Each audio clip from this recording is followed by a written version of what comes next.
America ఇజ్రాయెల్తో compare చేస్తే సైనిక పరంగా ఇరాన్ చాలా బలహీనమైన దేశం. కానీ ఇరాన్ చాలా తెలివిగా యుద్ధం చేస్తోంది. ఇప్పటి వరకు ఇజ్రాయెల్ అలాగే అరబ్ దేశాలపై 2000 వరకు డ్రోన్లు ప్రయోగించింది ఇరాన్. ఒక్కొక్క డ్రోన్ విలువ $20,000 మాత్రమే. అదే డ్రోన్ని అమెరికా నాశనం చేయడానికి మిసైల్స్ను వాడుతోంది. దాని విలువ $40 లక్షల. ఈ యుద్ధం ఇదే కంటిన్యూ అయితే కనుక ఖచ్చితంగా ట్రంప్కి ఓటమి తప్పదనుకోవాలంటారా? ఎస్ అండి. ఇప్పుడు మిడిల్ ఈస్ట్లో జరుగుతున్న యుద్ధాన్ని చూస్తే అమెరికా కాస్ట్లీ వార్ చేస్తుంది. ఇది ఏంటంటే ఒక ప్లాస్టిక్ డ్రోన్లు తయారు చేసి ఇరాన్ యుద్ధం చేస్తుంది.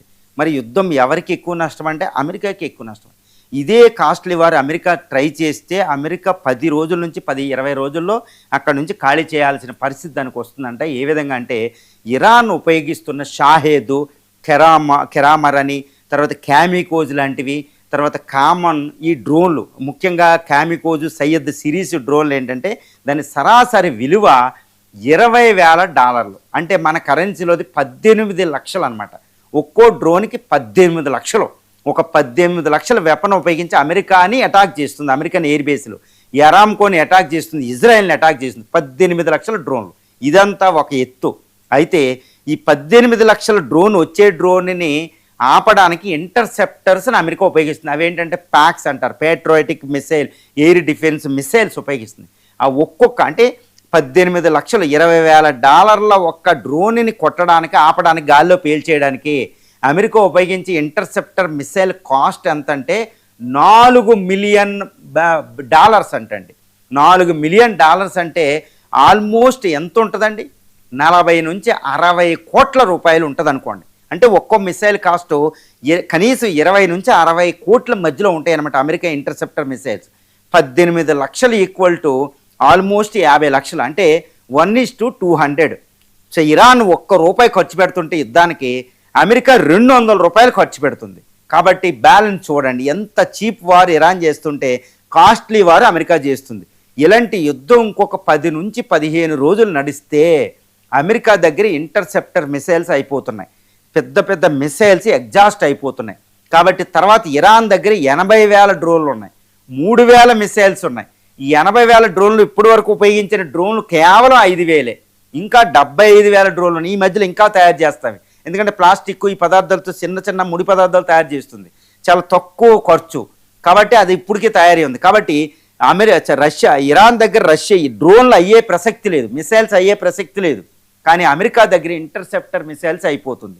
ఇది ఎప్పుడో ఉదాహరణ వచ్చింది. రీసెంట్గా పెంటగానో చైనా విషయంలో ఇదే చెప్పింది. చైనా చాలా చీప్, చైనా ప్రొడక్ట్స్ లాగా, చైనా బజార్ లాగా చైనా ప్రొడక్ట్స్ చాలా చీప్గా అది ఆయుధాలు వేస్తుంటే మనం $1 బిలియన్ వేస్తాం, కాబట్టి మనకి ఎక్కువ నష్టం జరిగింది, చైనాయే గెలుస్తుంది, కాబట్టి మనం ఓడిపోతాం, తైవాన్ దగ్గర యుద్ధం అవుతుందని ఆల్రెడీ పెంటగాన్ ప్రకటించింది. ఇప్పుడు అదే కనపడుతుంది.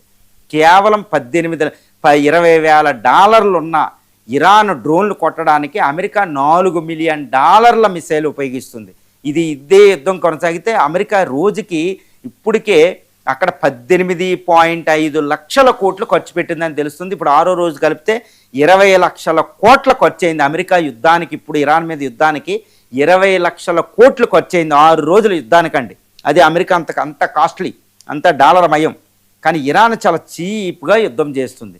ఇది దీర్ఘకాలం కొనసాగితే అమెరికా భరించలేని స్థితికి వస్తుంది. ఈ ఖర్చునే భరించలేకే జో బైడెన్ ఆఫ్ఘనిస్తాన్ నుంచి వెనక్కి వచ్చారు.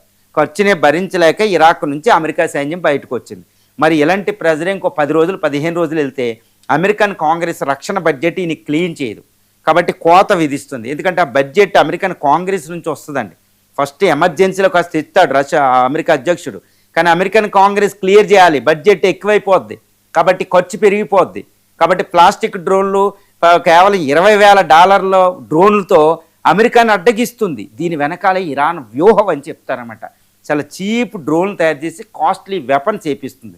ఈ వెపన్స్ ఎక్కువ తయారు చేయలేరు. మళ్ళీ ఈ $4 మిలియన్ అయినా ఈ మిసైల్ తయారీకి చాలా కష్టం అండి. ఈ మిసైల్ మళ్ళీ పూడ్చుకోవడం, రిప్లెనిష్ చేయడం చాలా కష్టం. వేరేజ్ ఆ డ్రోన్ని రోజుకు 10, 20, 100 డ్రోన్లు తయారు చేస్తారు. రష్యా కూడా ఇస్తుంది. Russia world's largest drone factory ఉంది. ఇరాన్ రష్యా వారికే క్యామికోజ్ డ్రోన్లు ఇస్తుంది. కాబట్టి ఇరాన్ యొక్క ఆయుధ సంపత్తి తరిగిపోదు. వేరేజ్ ఇది అమెరికా ఆయుధ సంపత్తి 10 రోజుల్లో అయిపోబోతుంది. బట్ విజయం ఎవరిదంటే ఇరాన్ది విజయం ఈ విషయంలో అని ఇప్పుడు రక్షణ శాఖ తలలో పట్టుకుంటుంది పెంటగాన్ అని తెలుస్తుంది.